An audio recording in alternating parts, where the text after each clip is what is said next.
Welcome back. Good afternoon, good morning, good evening, whatever it is. Hi, today is Monday, March 23rd, and it is day 4 of At Home Learning. Now, before we get talking about the knowledge and learning activities we have planned for today, I want to make a quick announcement about technology.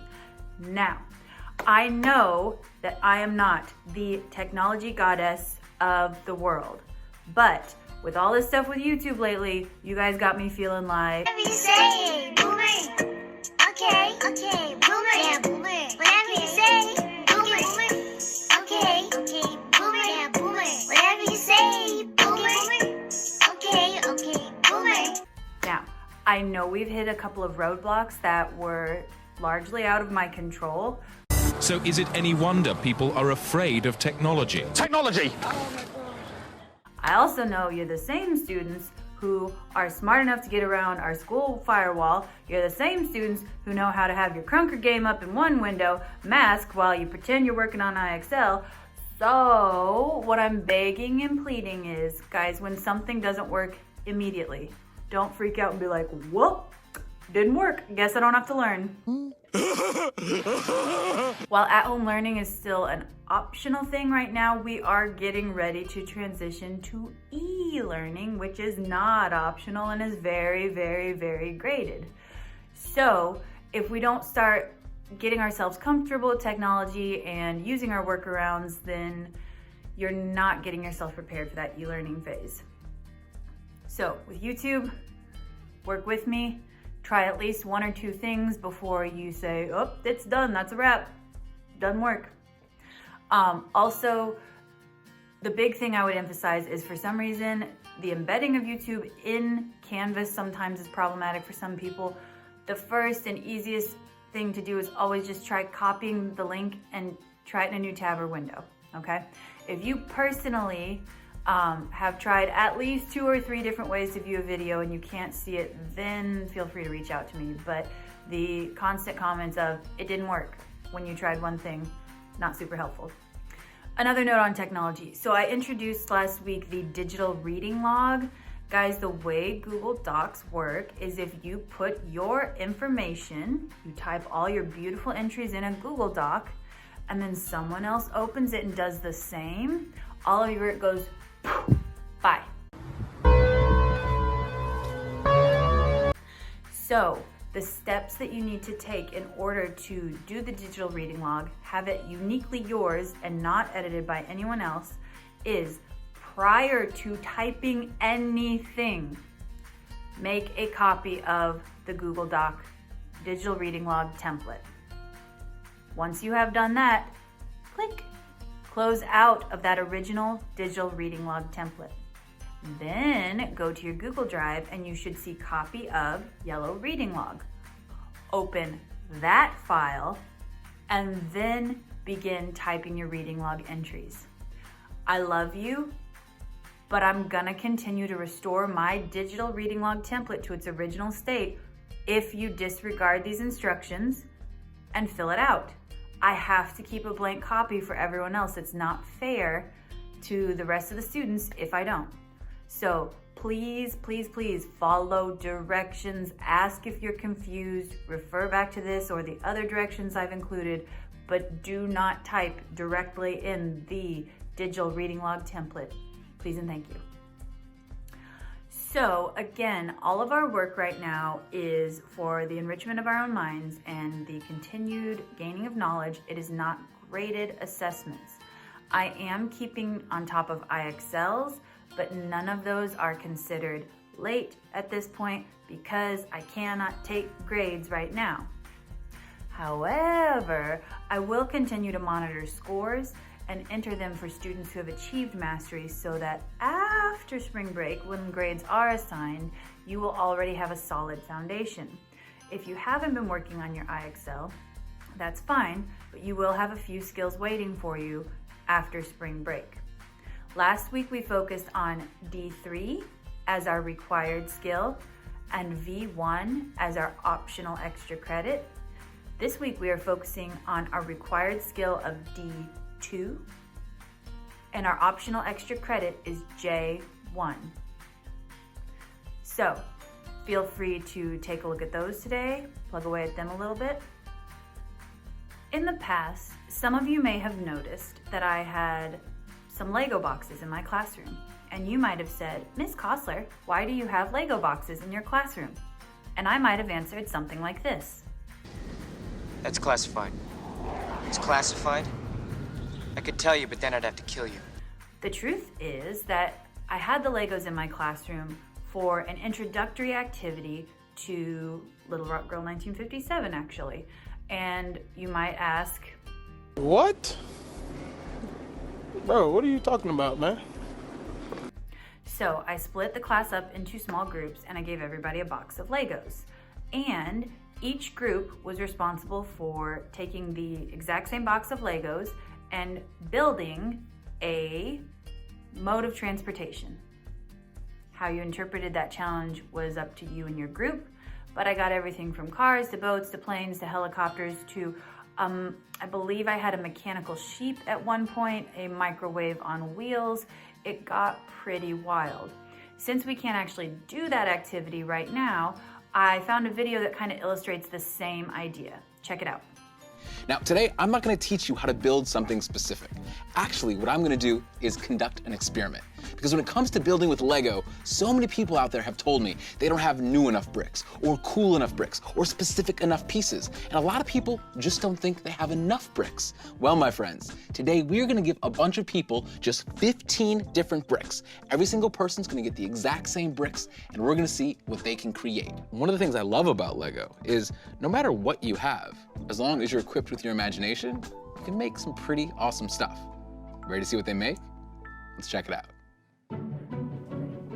Okay, all right, I might have an idea. Oh, you already know what you're doing right off the bat. Maybe I'll just start putting pieces together how I want and then see how they go. What are you doing? I don't know. I think I'm going for a treehouse, but I don't know yet. This is getting weird. See, this one is just like the odd man out. Oh, look at that.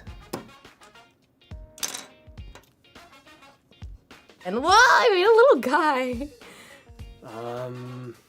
I don't know what it is, but I like it.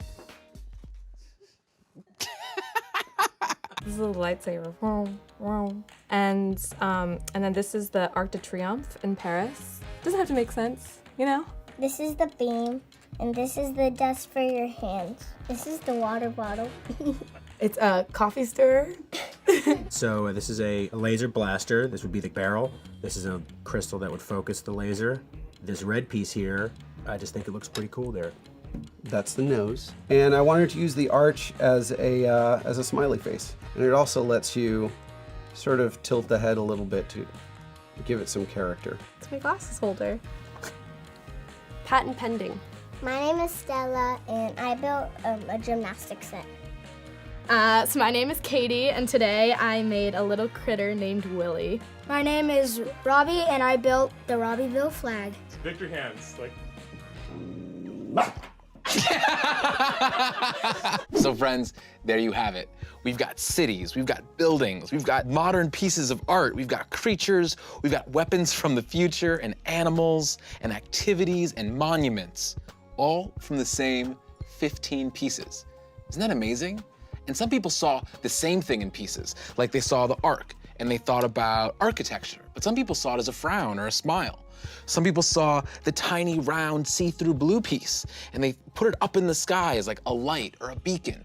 And some people saw pieces in totally different ways I'd never even considered them. And that's one of the really cool things that happens. When you don't have a ton of pieces, you start to look at them a little bit differently, and you start to see even more. The point of this activity was not just to play with Legos. Although, I'm not gonna lie, playing with Legos is a great time, and I'm gonna say that all y'all Lego kids out there need to thank your parents, because purchasing these Legos for this activity, I realized how expensive they are. Anyway, the point was to show you that all authors also start with the same Legos in their kit, and yet they're able to come up with very different results.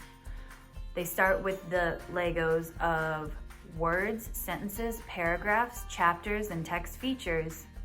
And yet, every book is very, very different from all the others that exist.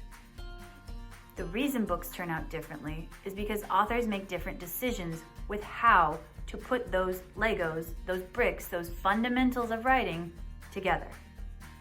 What we're going to look at in Little Rock Girl 1957 is text structure. How did our author, Shelley Tugas, decide to use her Legos to structure a story? Back when we kind of briefly talked about text structure in my small group during stations, we talked about the fact that text structure and text features are not such a big conversation with fiction. And we also said that's because fiction follows a pretty familiar structure. Now, authors still have choices they make, how to split up their chapters, how to use narrative perspective. Is this just from one character's point of view, or am I going to showcase lots of points of view? There are certain ways to play around with a timeline. Will I start in the present time and then flash back to tell my story? But at the end of the day, all narratives follow that plot structure, right? Exposition, conflict, rising action, climax, falling action, resolution. With informational text, we have a lot more options in terms of text structure. I was going to embed this vocabulary video for you, so it was one-stop shopping, but we all know that YouTube's being a hater right now, and I'm worried that if I embed it, because it has music in the background, this entire video will be copyright blocked.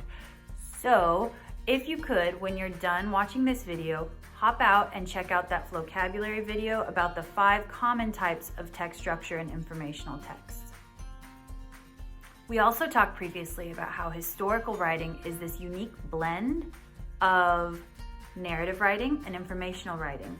So we're going to look at how Shelley Tugas kind of switches back and forth between the two and keeps a balance of both throughout the book Little Rock Girl 1957. For a quick review of the difference between narrative and informational text, I've included the PowerPoint that I would have used in our small group session if we were in class and still doing our station work, so you can check that out. Recap time! So, for today, all I need you guys to do is make sure you've watched the vocabulary and you have checked out the PowerPoint and you're familiar with text structures and the difference between a narrative and an informative text. Also, check in on your IXL progress. Remember, we have 2 different skills we're looking at this week. And continue to read. 20 minutes each day is good for you. I'm reading at least 20 to 40 minutes each day. I take time in the morning and in the evening to read, and I'm really, really enjoying that. You can check out some of my reactions to my book in the book talk thread on Canvas in the discussions tab. It's getting pretty interesting. And feel free to chime in with some contributions of what you're reading. So that's it for today. We'll start chapter 1 of Little Rock Girl 1957 tomorrow. I hope everybody's doing well. And this boomer is peacing out. I'm not a boomer, by the way. I'm a millennial. I'm not that old yet.